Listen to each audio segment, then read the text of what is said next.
is still the Greek community of Venice. And the smaller groups on the Rick Steves tours make the difference. You cannot take care of 50 people if you really want to satisfy and to meet the needs of all the tour members. It is very important to have a small group, very important, especially on the streets and even in museums. You still have a relation to every person. We know who we are. We get to know each other's names. We get to know about each other. You wouldn't have the opportunity as a guide to give as much individualized attention to a larger group. We have the opportunity when we're on a bus to spread out. Everybody has their own seat. That relatively small group size, we can go into restaurants where locals eat.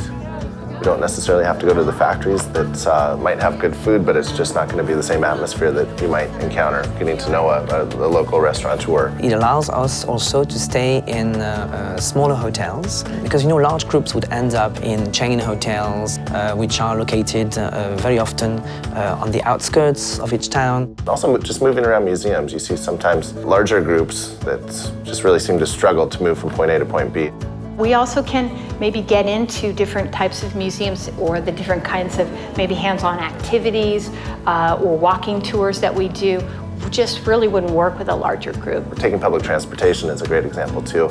We take buses, we take the metro, we take whatever the locals do to get around quite often once we're in a city. And it's just impossible if you had a bigger group. People that may not be familiar with it, it gives them an opportunity to learn how to use it as a group. And so when they have their free time or when they come back on their own individually, they'll be more comfortable. So I think the small groups are an absolute cornerstone, and we wouldn't be able to be as effective with a larger group.